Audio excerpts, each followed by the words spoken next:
Good morning, everyone. How are we this morning?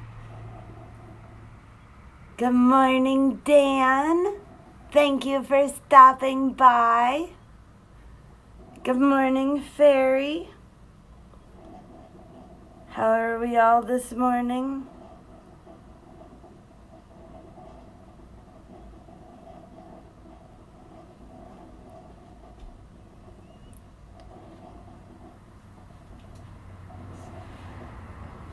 You can hear my coffee brewing.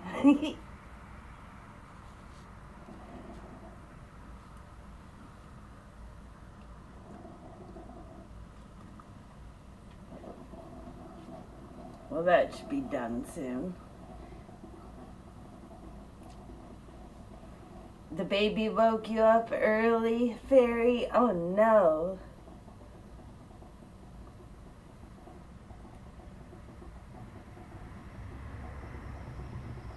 So, if you could all please hit the thumbs up, that'd be super cool of you. You can smell it, Fairy? Well, that's because I'm the first one with the smellophone.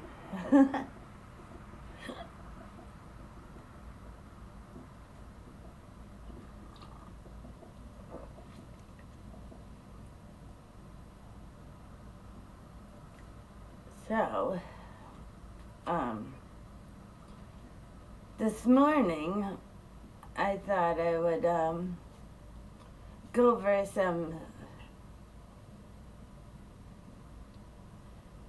some things that John Adams wrote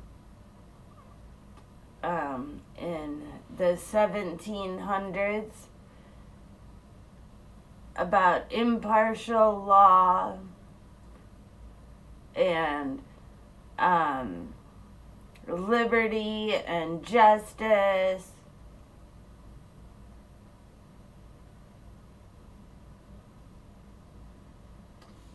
And due process, those things that we've been talking about the last couple of days.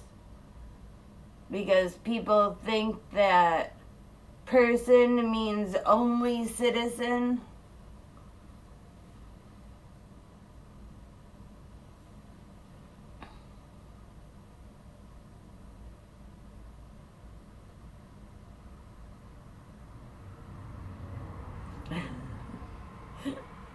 Dan, yes, I swear, trust me, if I sounded that way, if my body was making that noise, we would not be live streaming right now, and I would be on my way to the hospital.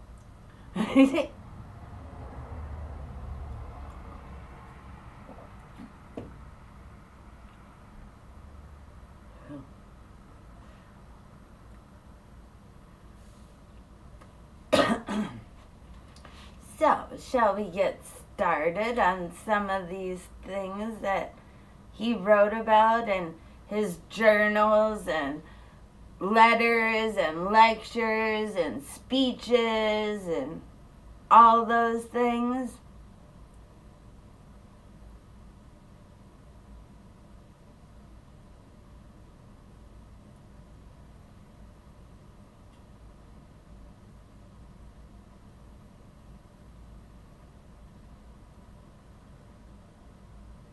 So, Adams believed in a balanced government with checks and balances.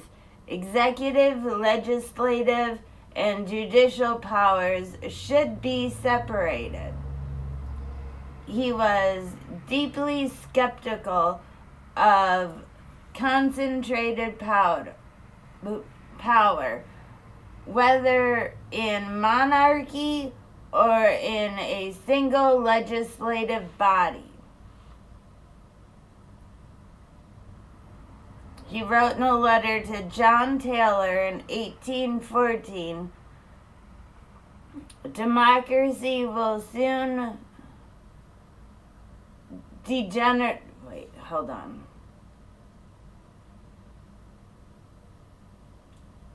Is this the right? Hold on, I gotta make sure I'm My phone moved.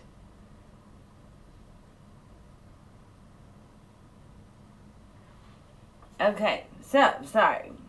The letter to John Taylor in 1814. Democracy will soon degenerate into anarchy, such an anarchy that even man will do what is right in his own eyes, and no man's life, property, or reputation, or liberty will be secure. Adams was wary of pure democracy, fearing mob rule.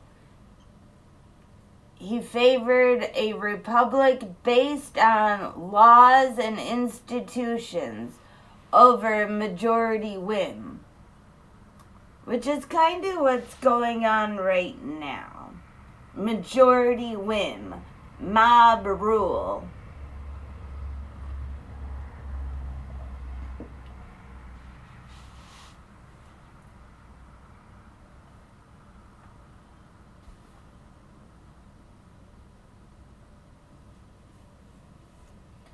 So, you think of the orange guy out there spouting out all his lies and all the red hat people believing it.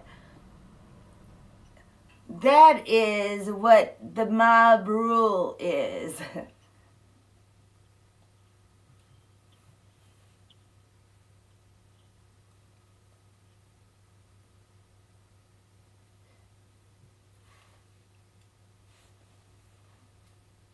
People not wanting to follow the law and making it to where it's whatever they believe it is.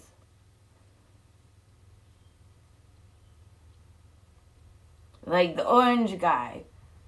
The court saying he has to do something and him defying them.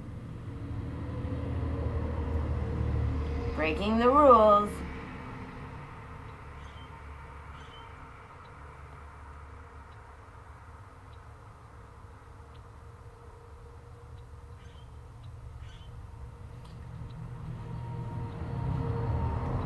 So, here it talks about in the Constitution of Massachusetts in 1780, which was drafted by John Adams, and the Massachusetts Constitution was, or is, the oldest living constitution.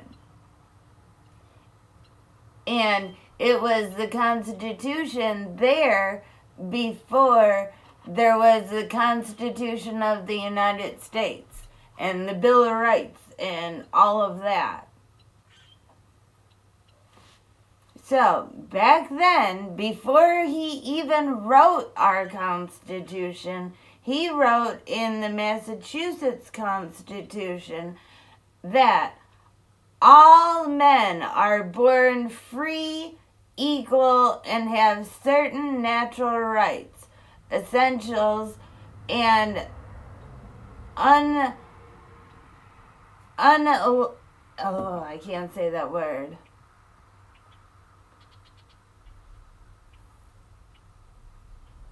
Hold on. Unalienable rights. So let me say that again. All men are born free and equal and have certain natural, essential, and unalienable rights. This clause became a basic civil right in later arguments, including the abolishment of slavery in Massachusetts. Adams believed equality wasn't just moral, it was the foundation of a lawful government.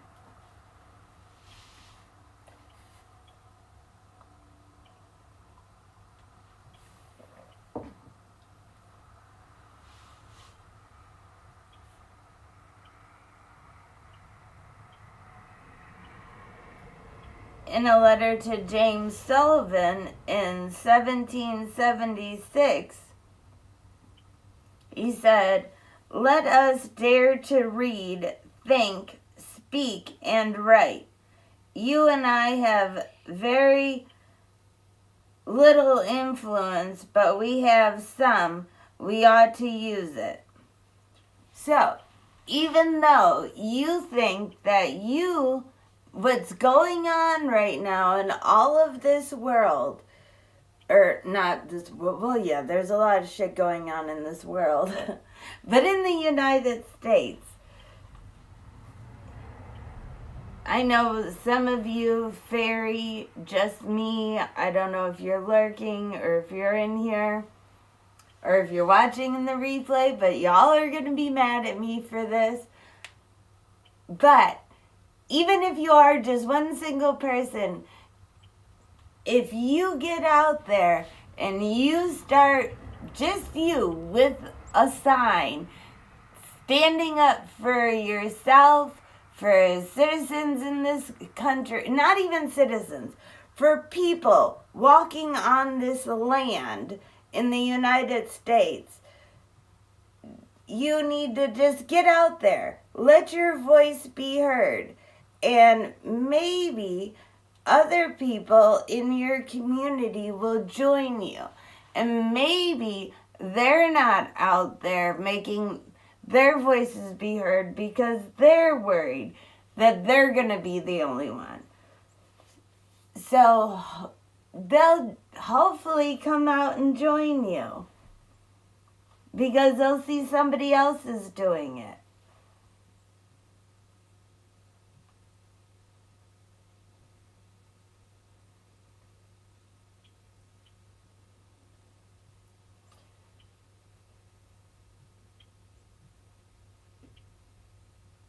So, in an essay that John Adams wrote in 1774,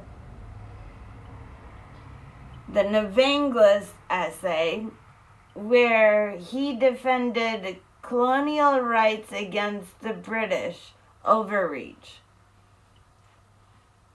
Liberty must at all hazards be supported. We have the right to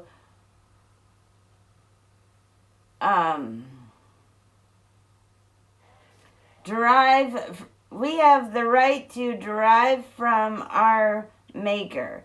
But if we had not, our fathers have earned and bought it for us at the expense of their ease, their estates, their pleasure, and their blood. Adams ground due process in natural rights. No government, he argued, could override those rights without destroying its legitimacy. So, by us sending some idiot, some idiot sending people to El Salvador for no fucking reason but a whim he has that they're gang members or traffickers or whatever the case may be, is not letting people have due process of their natural rights. Hold on 1 second.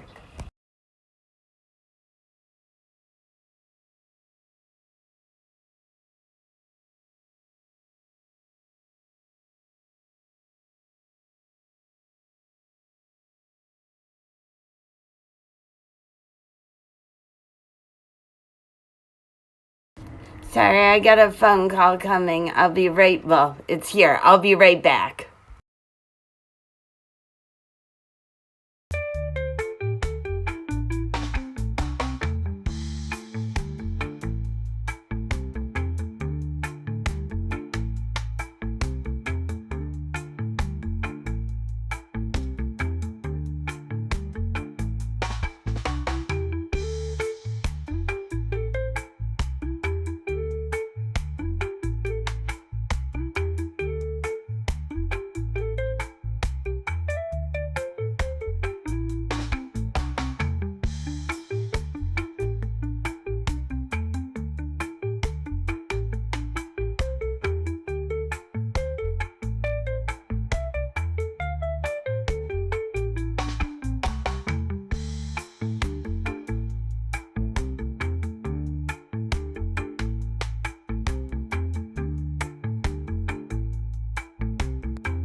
Okay, I'm back. Sorry about that.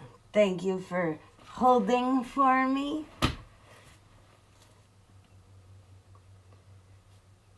So, let me get back to chat. Oh, good morning, Cinderella.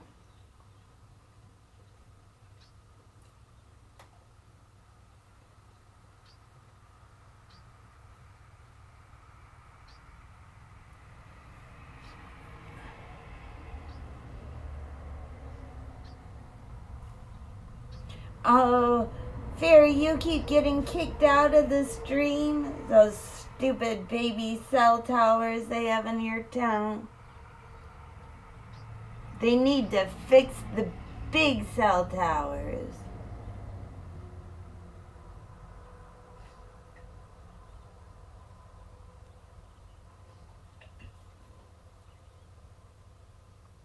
So, what is the recourse for him breaking the law right now? Fairy, the recourse, there is no recourse, but he's breaking the law right now so he can break the Constitution.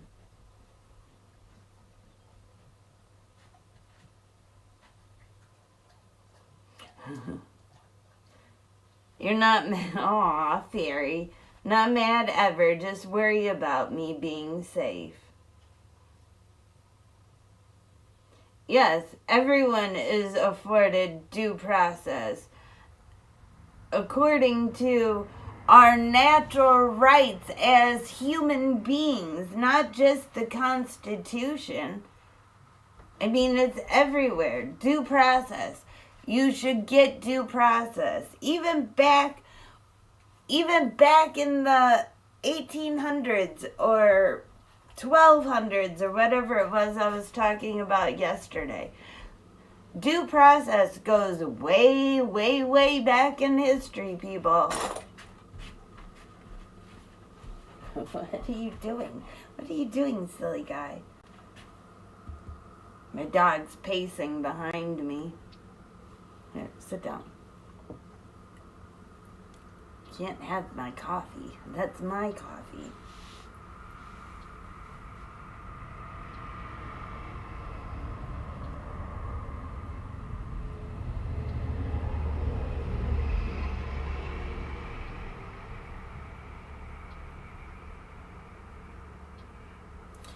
Oh my God, they said it would take 6 months to fix your cell towers.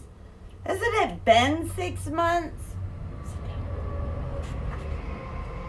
It feels like it's been 6 months already. They should almost be close to being done, right?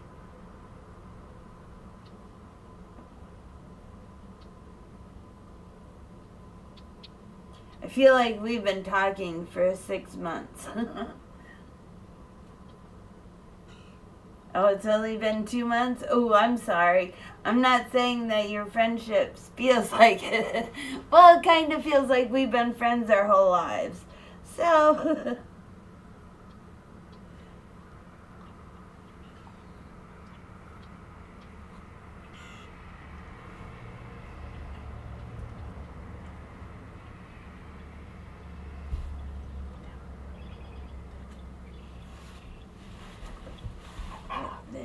there, just lay down, puppy.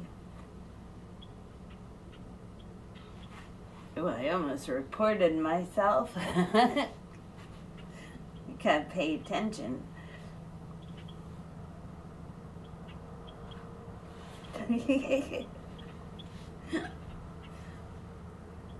So if you're just joining us, if you could please hit the thumbs up, that would be super great of you. I would highly appreciate it.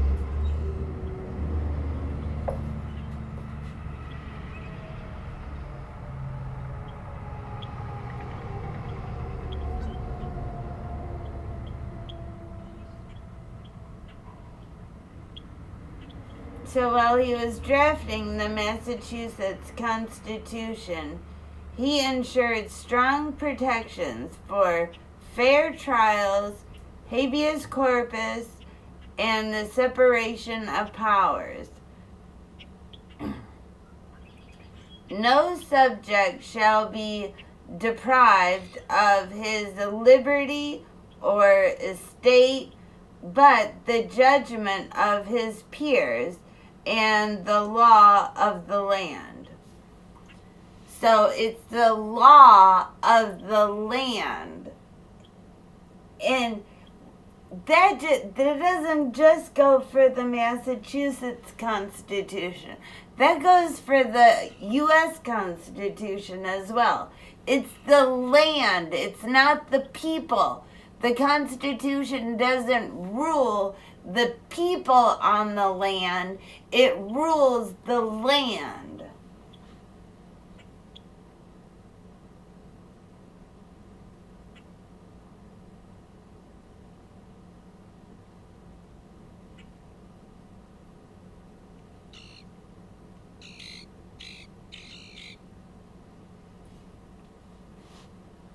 So the reason we're talking about the Massachusetts Constitution is because it was written before the U.S. Constitution.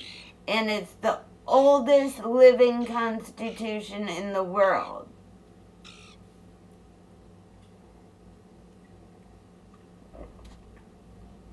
And the other colonies, when they had to write their constitutions, they based it on the Massachusetts Constitution, which again was drafted by John Adams, who also helped draft the U.S. Constitution and the Bill of Rights.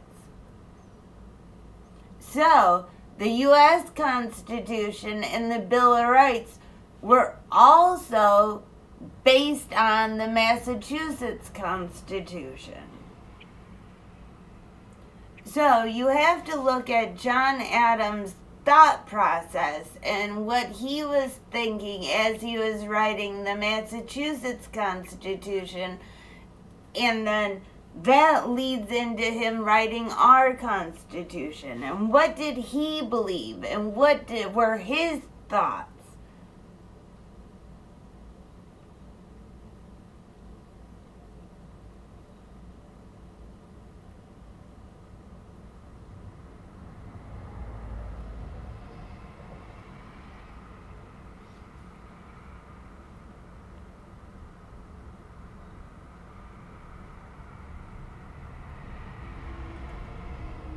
So, Article 5 of the Massachusetts Constitution, Adams wrote, "Wisdom and knowledge, as well as virtue, diffuse generally among the body of the people."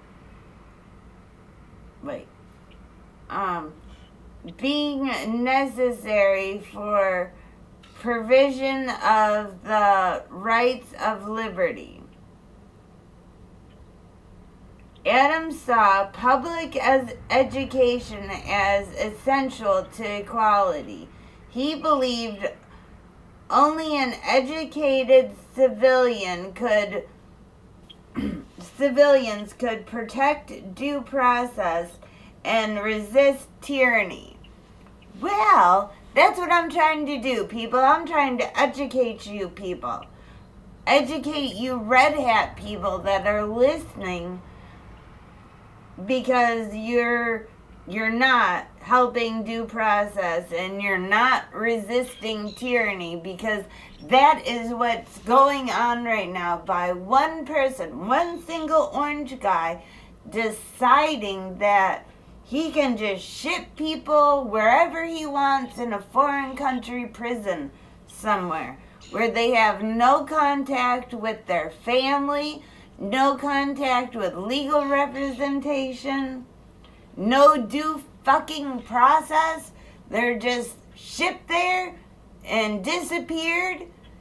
I mean, there are over 200 men and women in this place in El Salvador, and we only know like 4 names. What the fuck? Remember, he disappeared and got rid of hundreds of babies and children last time he was here. So now he's doing it to men and women.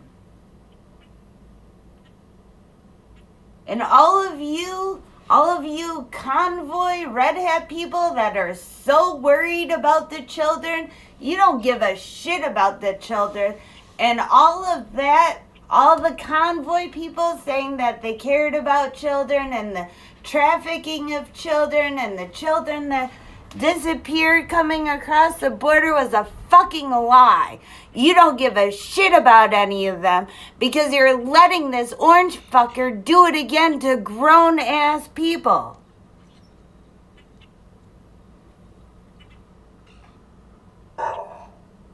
Did you hear my dog burp?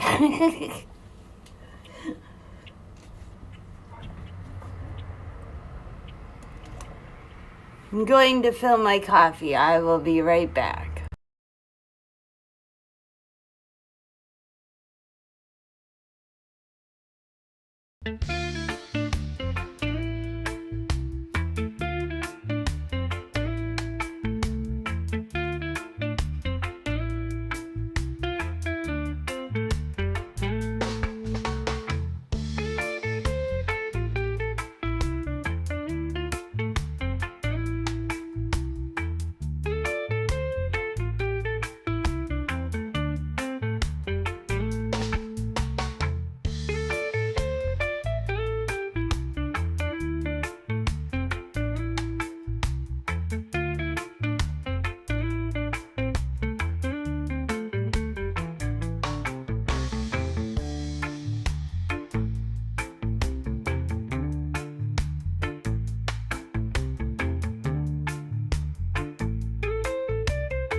All right, I'm back.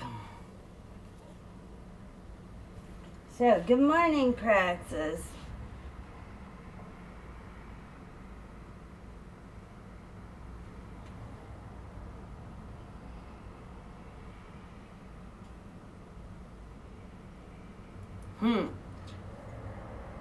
Isn't the State Department full of, Praxis says, isn't the State Department full of scapegoats for Dixter?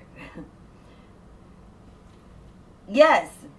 Yes, it is, Praxis. The whole executive branch is full of scapegoats for him. But they're not necessarily scapegoats. They're the ones that are doing everything. And I don't think he's smart enough to think of all this shit. There's other people that are doing this shit, and he's just following along because he wants to keep his ass out of jail.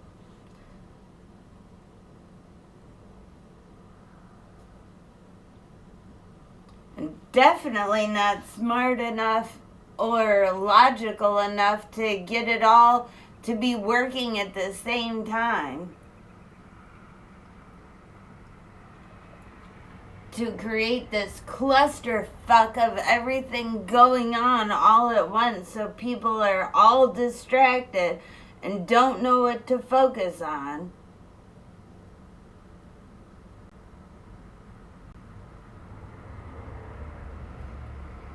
Yes, Praxis, they should all go. Yep, exactly. It's Project 2025. They're running it out. They're showing y'all. They told us exactly what they're gonna do. But you all wanted to believe the orange guy. Oh, Project 25? I had nothing to do with that. Well, he probably didn't have anything to do with it, but all the people in his executive cabinet had a whole bunch to do with it. his prior executive cabinets members and the new ones.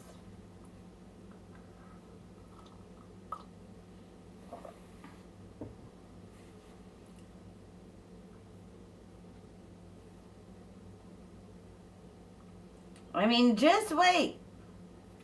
Women's liberties are going to be taken away. It's just wait. This is just the beginning. See, he's doing this shit so he can see that they can break the law and get away with it. But I mean, they pretty much already can break the law and get away with it because the Supreme Court gave him immunity.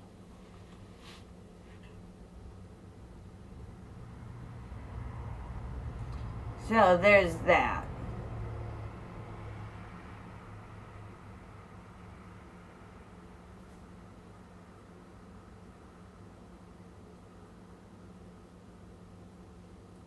And the Supreme Court is supposed to be a different branch of the government. We're supposed to have 3 separate branches, and we do not have 3 separate branches right now.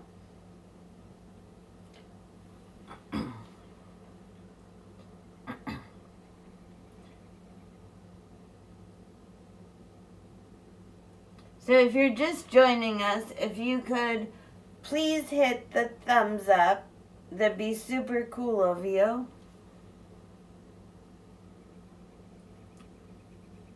It says I have 6 of you watching and I only got 3 thumbs up.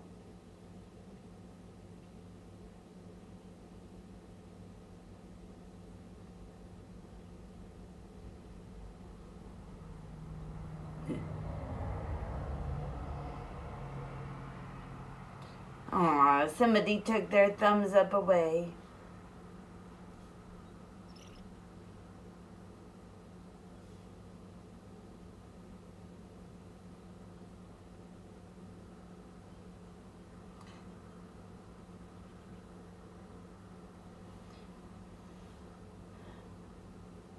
So, let's,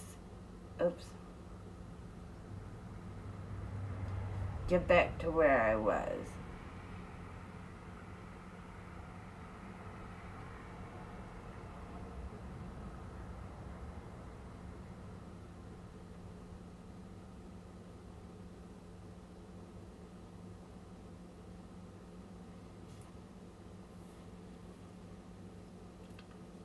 So, John Adams wrote extensively about equality before the law. And while he didn't always use the modern term equality, his emphasis on justice, impartiality, and the rights of all citizens under the law makes his meaning very clear. In a letter to Samuel Adams in 1776, and he wrote, "There is no good government, but what is a republican? The very definition of a republic is an empire of laws, not of men."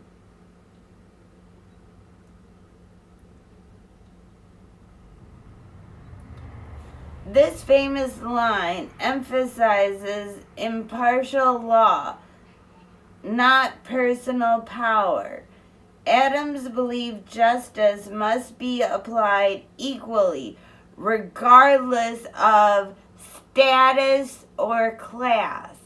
And that was all the way back in 1776.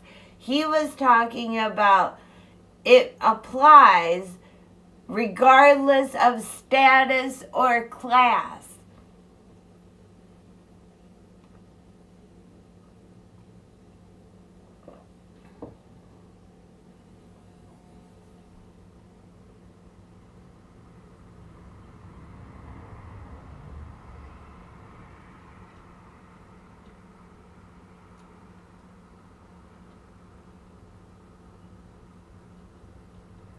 So Adams also wrote about the impartiality.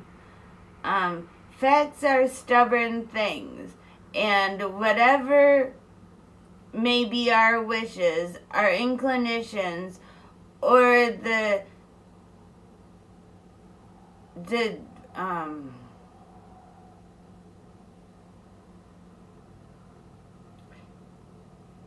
wait, hold on. The facts are stubborn things, and whatever may be our wishes, our inclinations, or the dictates of our passions, they cannot alter the state of facts or evidence. Now, do you people realize that there is a whole bunch of people's passions and wishes and inclinations are what's dictating what's going on right now in this country over facts? That the orange guys' passions, inclinations, and wishes are what is deciding what facts are? How is that even possible? Can somebody explain that to me?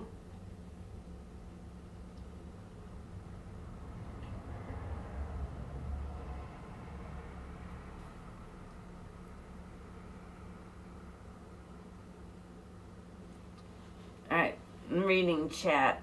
Praxis says, but we have a weak society. We do have a weak society. And do you know what made it weak?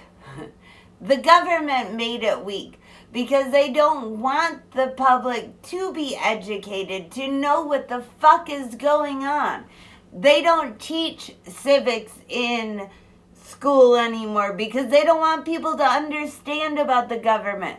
They don't want people to know how it works so they can do whatever the fuck they want to.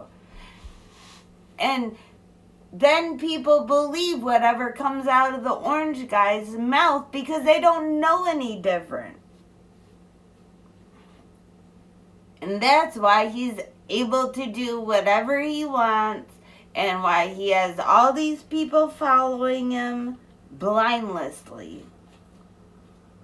Because they're ignorant. They don't know law. They don't know civics. They don't know any of this stuff.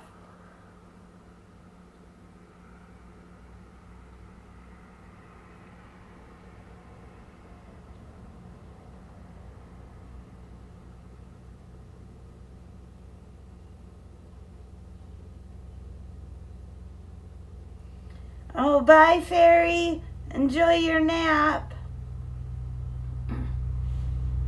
Alright, I'm going to chase the squirrel off because I had enough breakfast for this morning.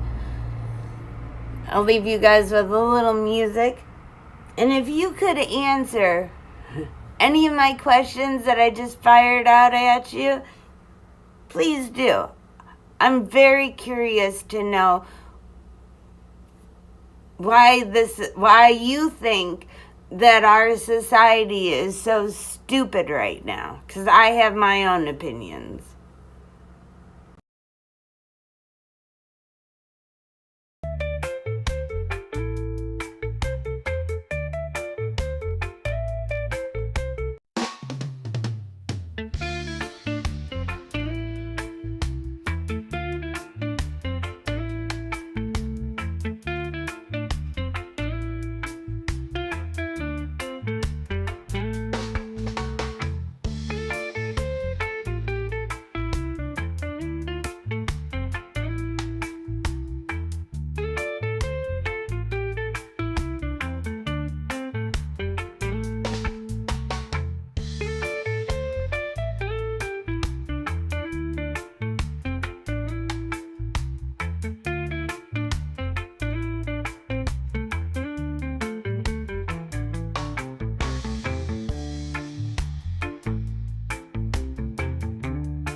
Alright, so I'm back.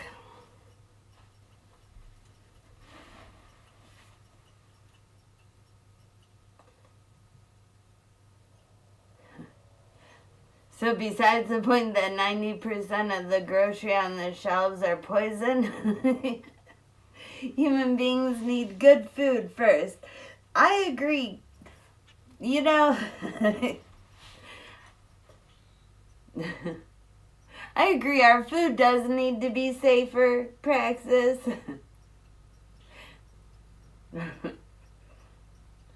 Less concentrated. I totally agree with that. The food is so processed. It's so gross. And they wonder why our stuff doesn't get shipped to Europe or other countries. Because our food is gross.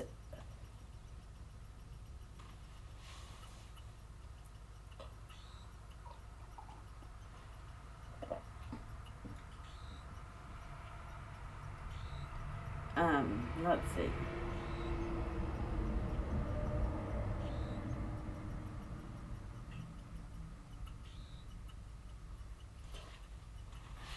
Right?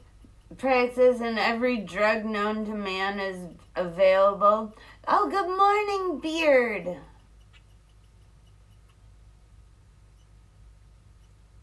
And what's with all these drug commercials? I mean, do we really need drug commercials? Do people really need to know about all these drugs? Because my thought on it is the only reason that there are drug commercials is so that people can be like, oh shit, and make a doctor's appointment and go to a doctor, so doctors make money, so drug companies make money.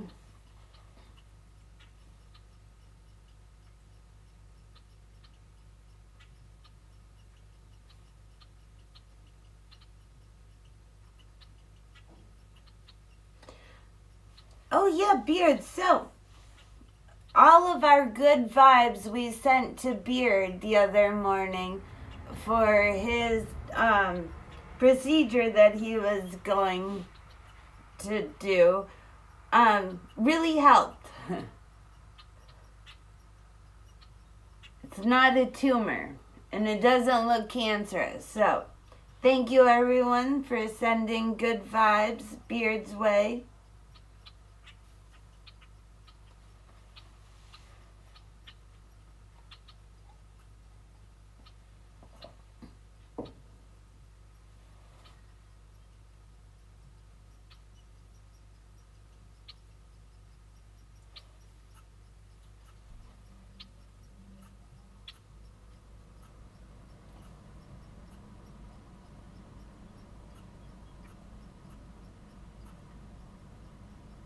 Alright, now let's get back to where I was.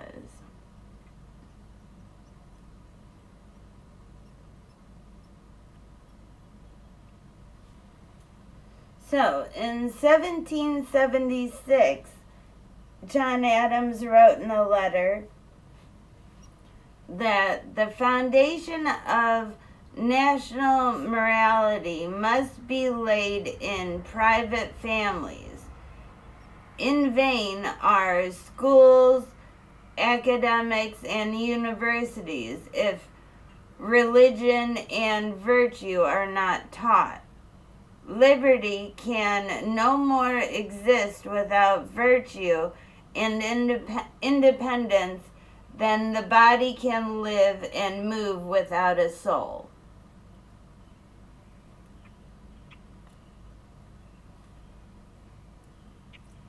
In this statement, Adams ties liberty, equality, and justice to the moral fabric of society. He believed only virtuous people could sustain laws that were truly equitable.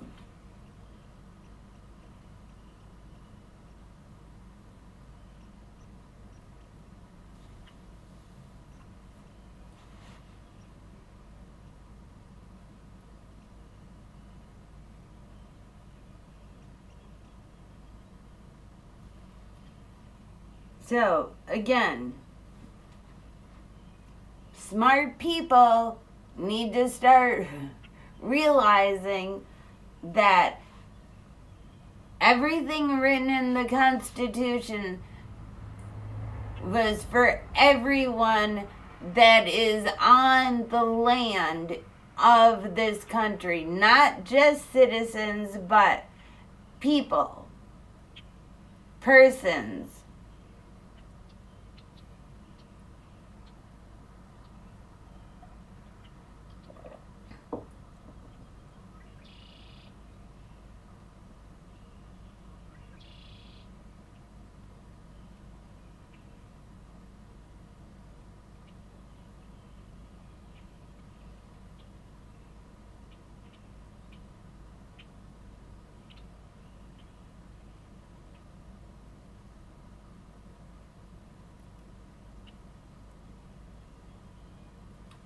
So, in 1765, while reflecting on legal reforms, Adams wrote, "A government of laws and not of men should be the motto of every America.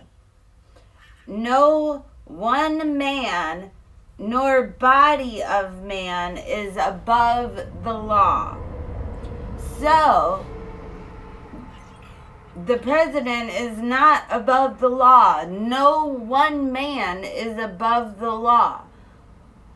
And we should all be really pissed off that the Supreme Court decided that the president cannot be held accountable for anything that he does while he's in office.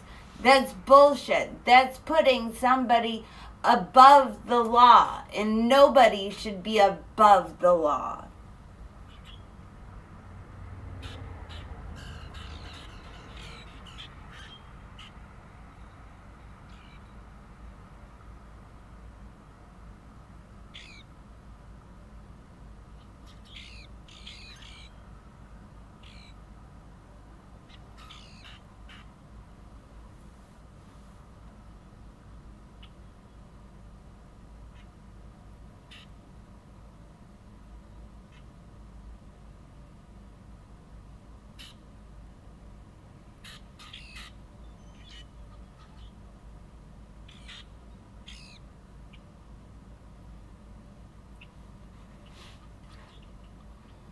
Sorry, I'm reading through my notes because some of this doesn't even make sense. I shouldn't be allowed to take notes because my notes don't even make sense to me.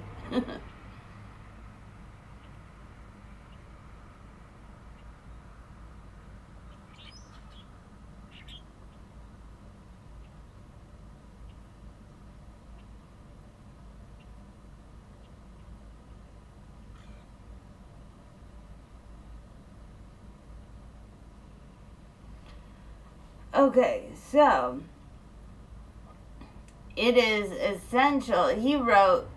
Adams wrote in 1787, "It is essential to liberty that the government is," "It is essential to liberty that the government in general should have common interest with the people.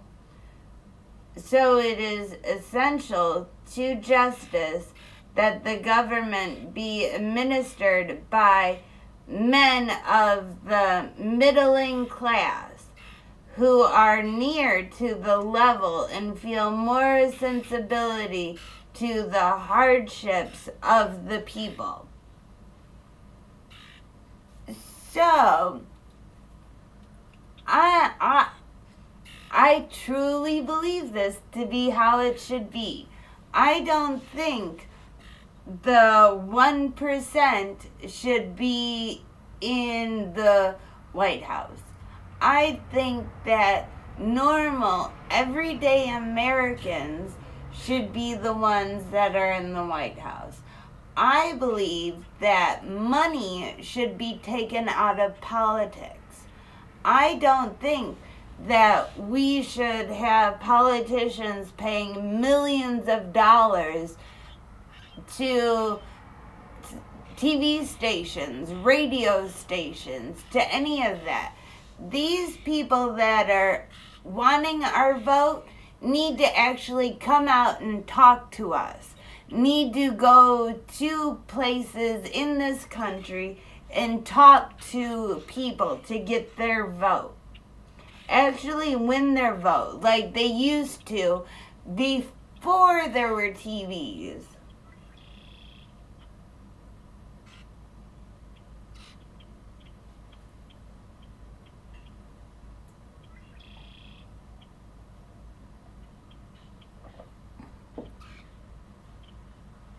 But again, that's just my thought. You know, I guess people like a whole bunch of dark money in politics.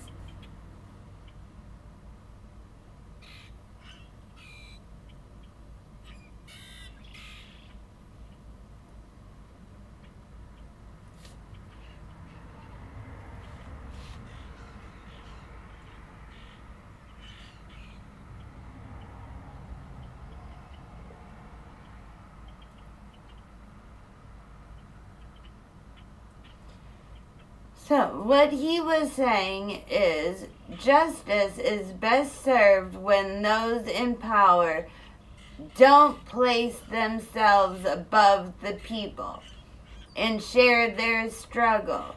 Equality before the law comes from shared experiences, not elite detachment. Kind of what we're going through right now. Kind of what we've been going through. Kind of what we've been going through my whole fucking life with the White House. Just so y'all know.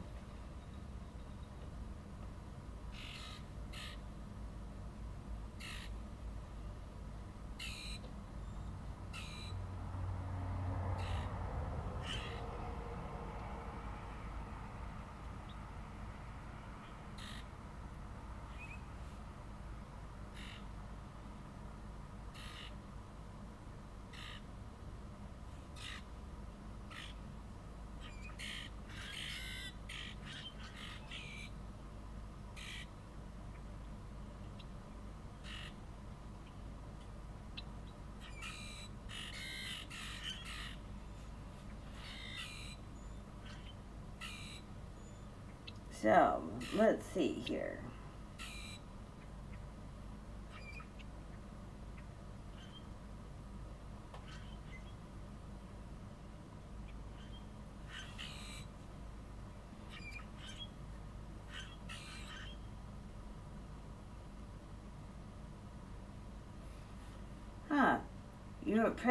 You were talking about Jefferson.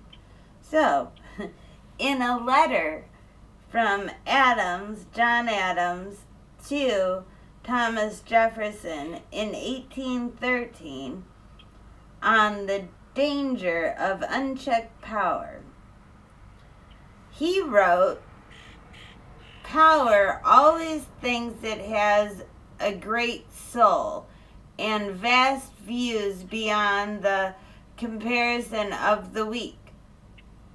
It is always the same in all ages. It is the same in a king, a president, a pope, or the parliament." His warnings that power corrupts perception, and even the well-intended can become blind to justice. In his view, is clear law applied equally to all.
Adams strongly believed that no individual, no matter how virtuous, should be trusted without limits.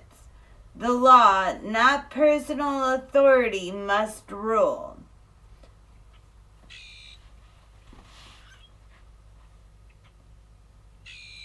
We need to send these statements that Adams had wrote about to the fucking Supreme Court.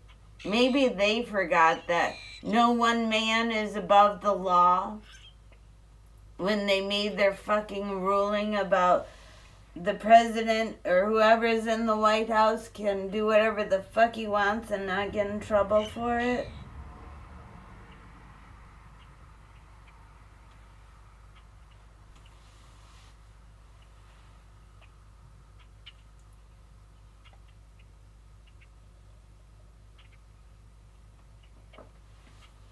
Alright, I'm going to fill my coffee.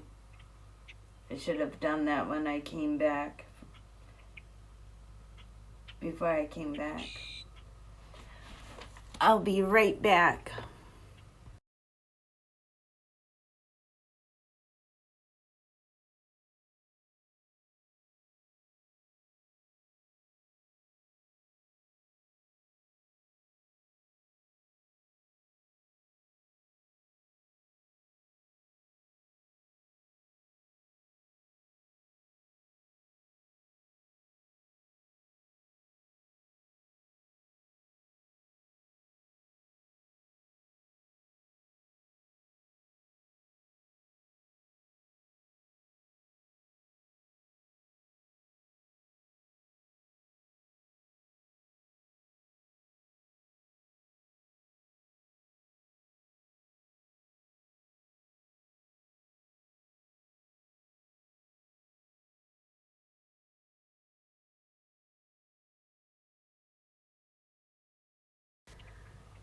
So, but praxis, there isn't a God.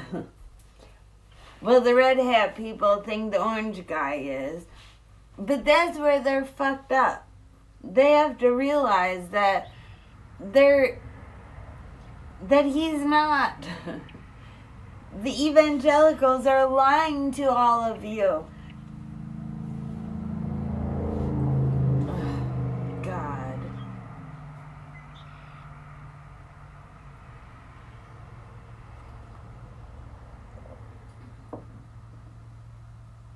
He is not. The orange guy is no one's savior. The only savior that he is his own savior. Oh, look. The little squirrel's back. Little bastard.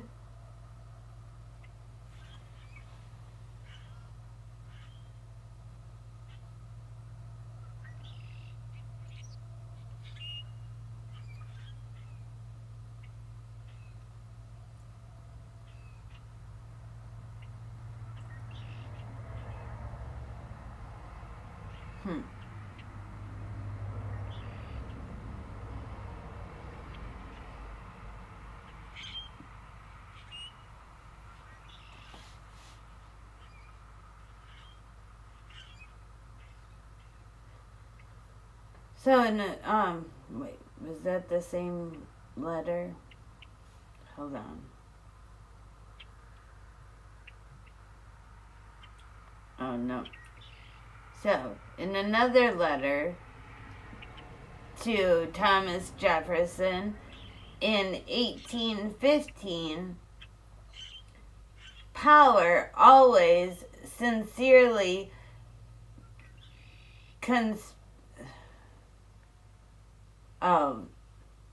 nope, I'm not reading this one. It's got some French words in it that I have no idea how to say. We're going to skip past that one.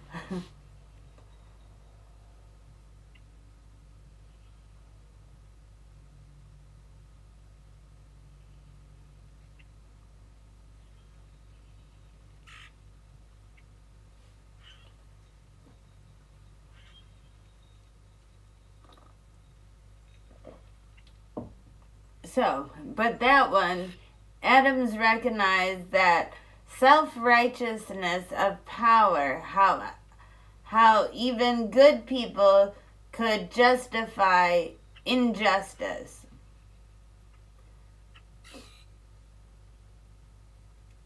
That's why he supported checks and balances and independence of courts. And we don't have an independent court right now.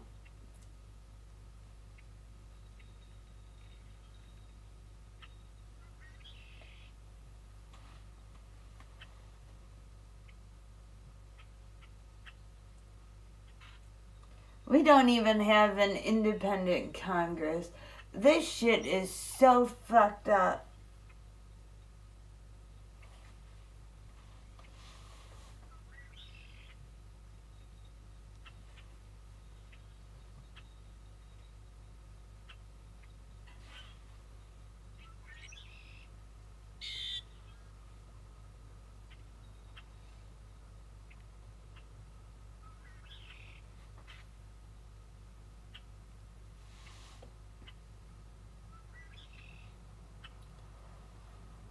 So he wrote in 1787 that every man in power becomes a ravenous beast of prey. Adams didn't trust the elites any more than the mob.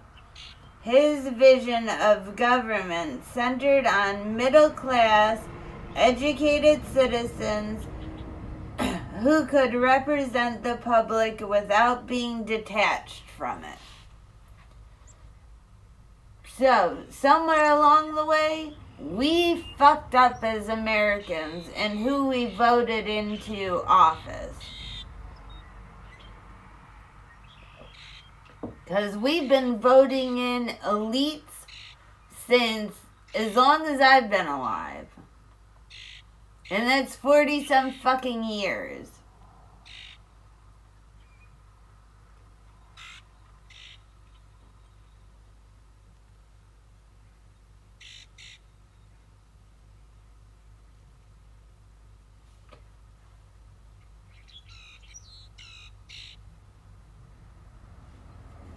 Right, back to comments.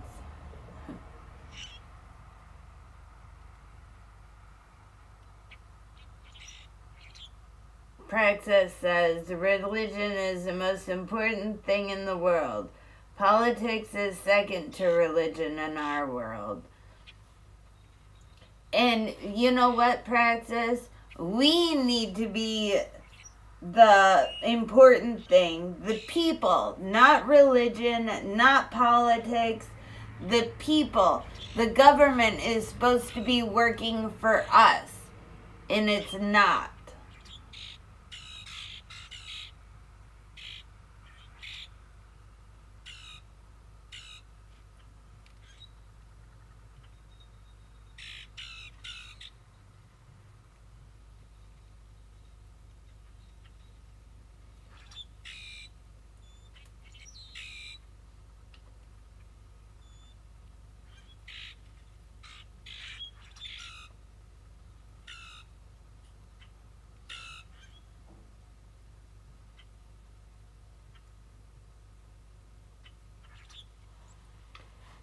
So, in a letter to John Taylor in 1814, John Adams wrote, "The rich and the proud are always dishonest allies of the people." He feared that those with wealth and status would always put their interests above justice unless checked by independent institutions. Who's putting their interest above the people? Who's been doing that?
How long have I been live?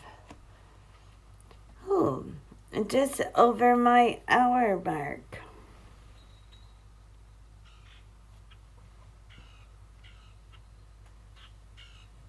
Praxis says, in Western religions, we give 10%. In Eastern religions, they give everything and embellish it in real gold.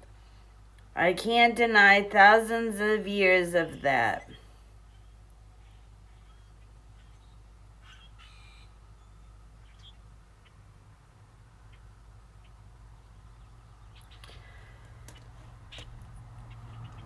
You know, I can't tell people what to do or how to think or what to believe in.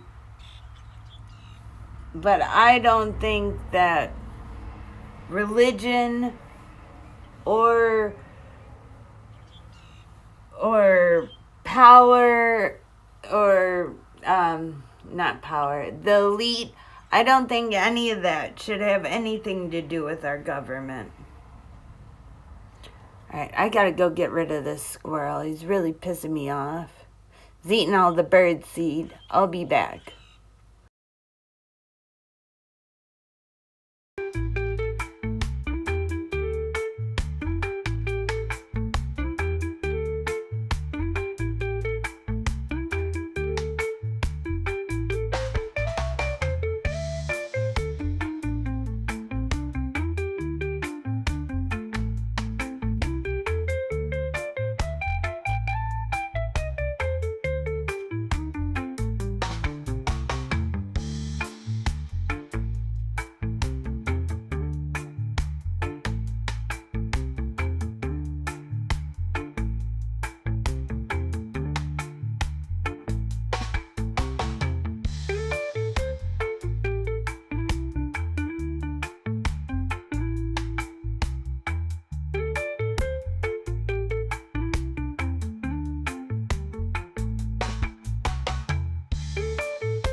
Alright, I'm back.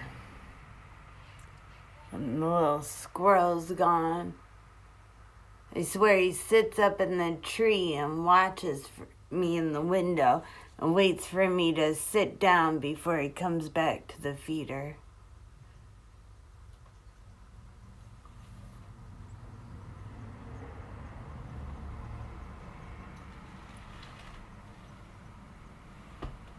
So,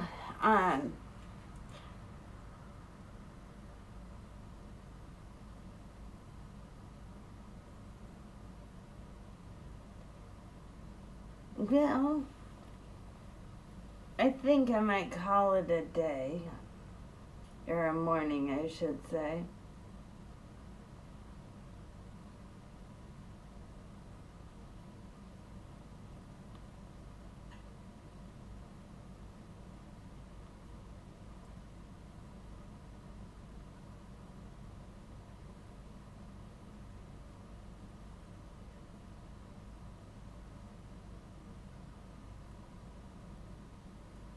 I mean, I have more quotes and stuff from John's letters that I could read.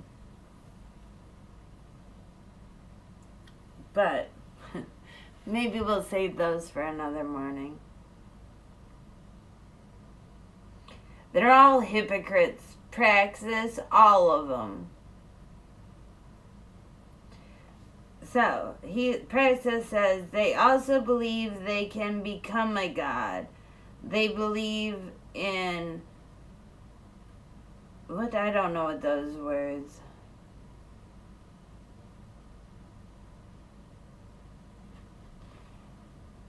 But they're hypocrites. All of them are hypocrites. Jesuits were called the original hypocrites.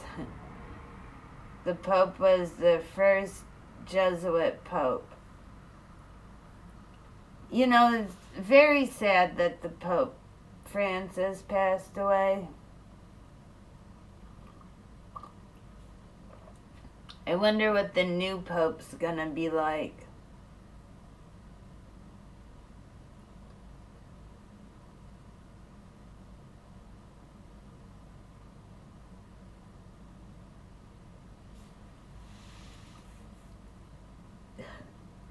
So, for Praxis, they wore cloaks and had large wooden crosses for weapons. Huh. Who else do we know, though, wore white cloaks and had burning crosses that walked around this country terrorizing people?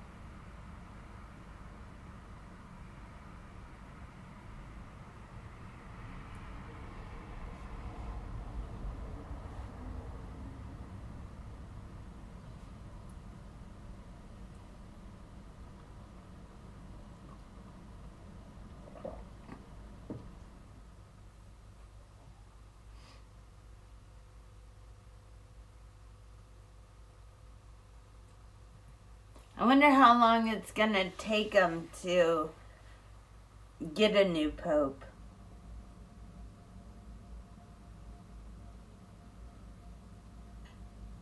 We have to wait for the white smoke, or is it the dark smoke? Is it dark and then it goes white, or is it white smoke and then it goes dark? Something like that, I can't remember.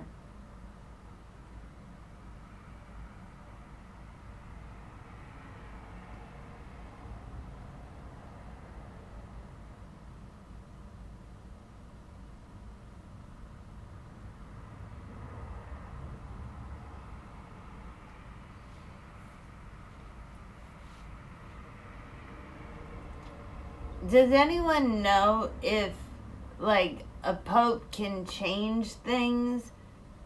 Like, this last one that we had, it said that there could be same-sex marriages. If a new pope comes in, can he change that?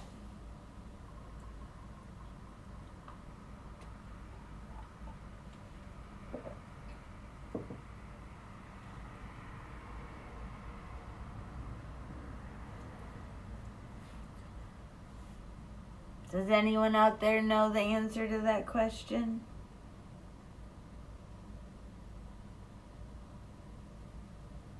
Because I don't.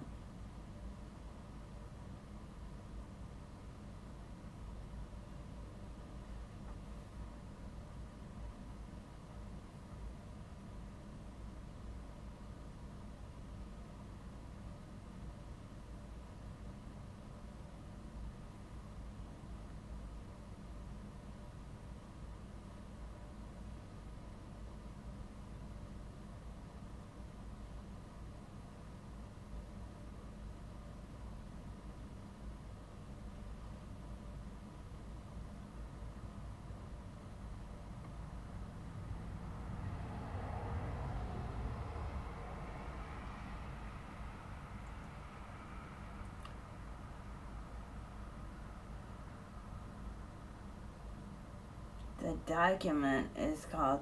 What are you talking about, Praxis? So they can change it or no?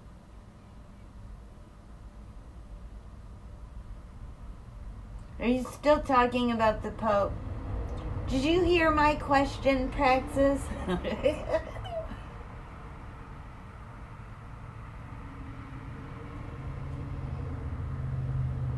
You're the only one talking to me, so you have to pay attention.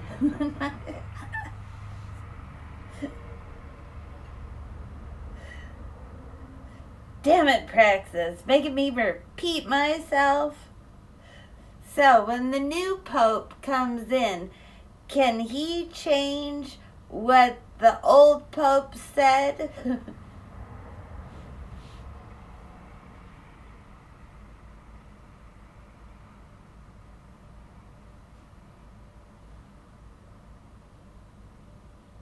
That's the question. Now I'll wait for a response, sir.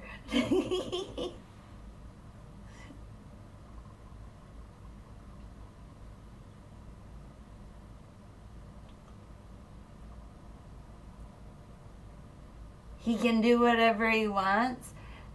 Ah, well, that's not right. So he can go in and, oh, he can't change the vows. So when Francis wrote in there that there can be same-sex marriages, he can't change that.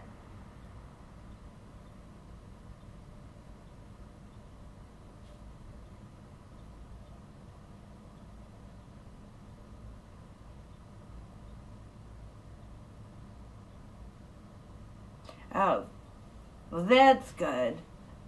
So we've made some progress in the church. And we can't go back, hopefully.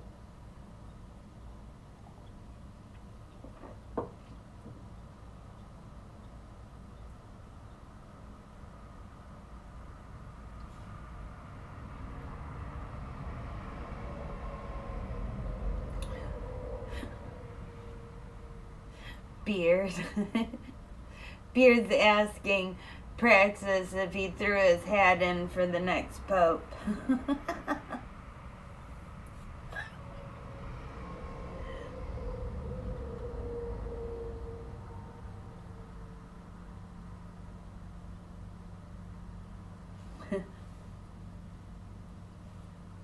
Oh, I don't. You're all in, you need resources? And they like you? Well, you better start grifting, Praxis, so you can get your ticket over there to Rome.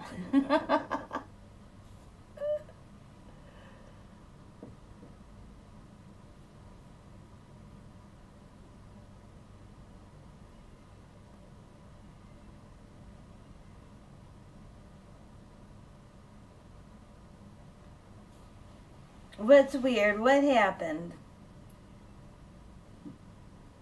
I mean, everything's weird, Praxis, that is going on right now. So you need to be a little more specific.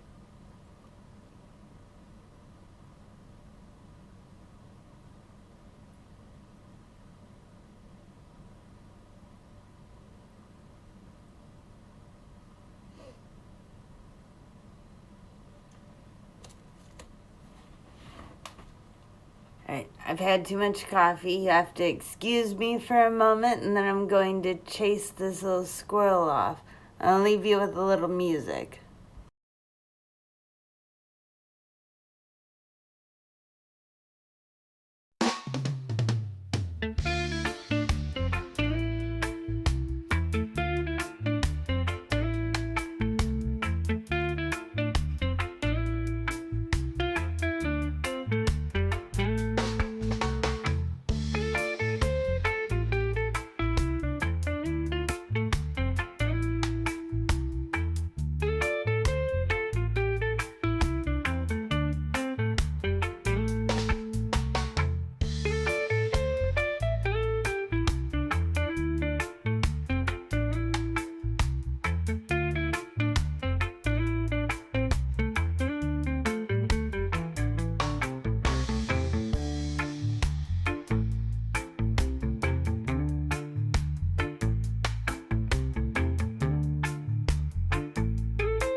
Alrighty.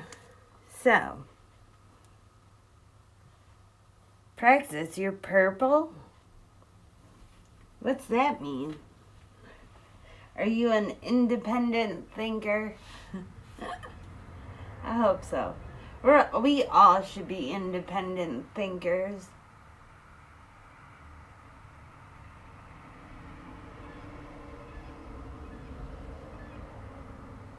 You're going live on X now?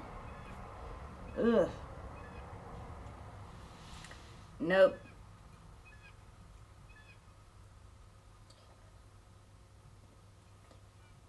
Nope. Nope. No X for me.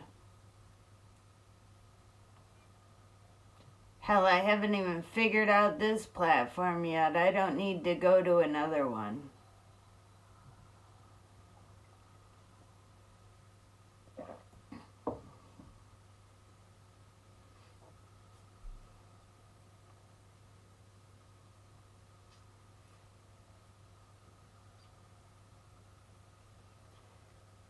And if I went to another one, I don't think it would be anywhere around these streets. No X, no Rumble.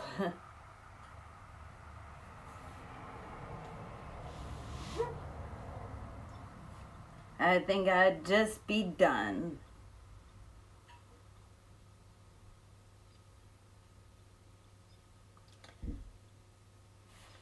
Oh, I just heard a door close. Hold on one moment.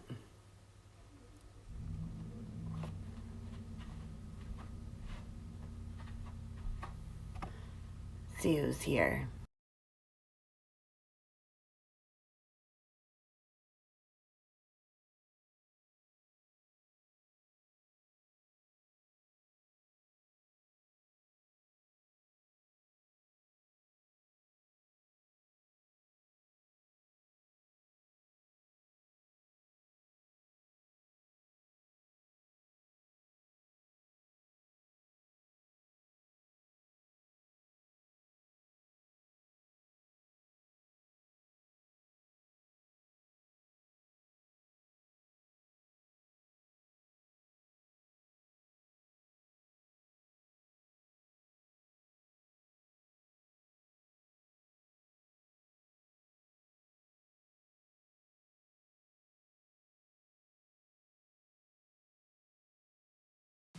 Well, time for me to go.